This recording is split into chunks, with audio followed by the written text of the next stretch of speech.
ថ្ងៃនេះខ្ញុំនឹងបង្ហាញជូនដល់បងប្អូនអំពីរបៀបធ្វើផាក់លើពោះជ្រូកបាទដោយថ្ងៃនេះខ្ញុំមានក្របពោះជ្រូកបាទមួយហ្នឹងព្រមទាំងញីយើងក៏បានដែរប្រហែលហ្នឹង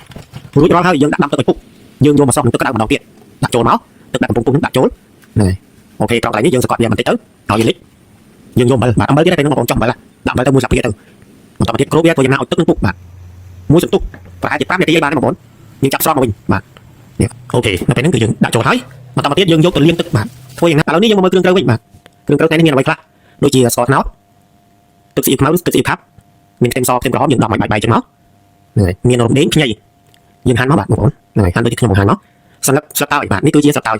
មួយសន្លឹកពីរសន្លឹកអីគួរចឹងមកអានេះគឺជាផ្កាច័ន្ទឬក៏ពុយកាក់បាទឈើអែមឬក៏អុកឈើហ្នឹងហើយបងប្អូនចំណែកខាងនេះវិញគឺម្រេចបងប្អូនណាម្រេចខ្មៅមួយកាពីពីរកាពីអីមកទឹកត្រីក៏យើងប្រើដែរក្នុងការធ្វើផាក់លើ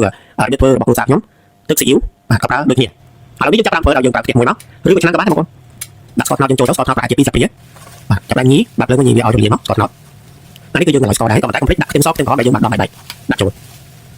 ខ្ញីព្រមទាំងរំដេងក៏ដាក់ចូលដូចគ្នាញីចូលជាមួយគ្នាក៏កុំភ្លេចណានេះពុយកាក់ឬក៏បងប្អូនទៅហៅថាកាច័ន្ទបាទអុកឈើឬក៏សម្បកឈើអែម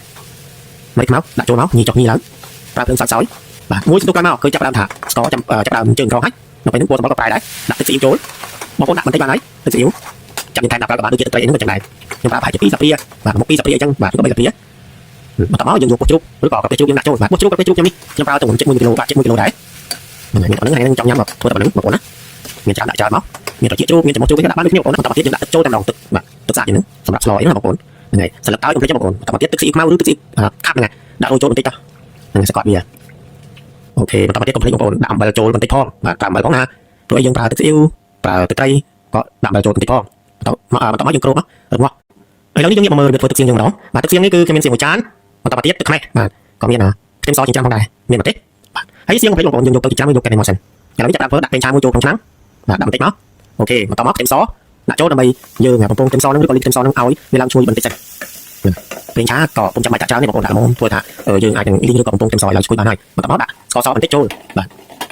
អូខេល្មមថាឡើងឈ្ងុយហើយដល់ពេលនេះគឺយើងយកសៀងរបស់យើងកុំភ្លេចសៀងបងប្អូនយកទៅចិញ្ច្រាំសិនណាឬក៏យកទៅកិនក៏បានដែរហ្នឹងហើយចាប់ដាក់ចូលឆាទៅឡើងឈ្ងុយបន្តមកទៀតយើងដួសទឹកផាត់លើដែលកំពុងរងាស់ហ្នឹងបាទដាក់ចូល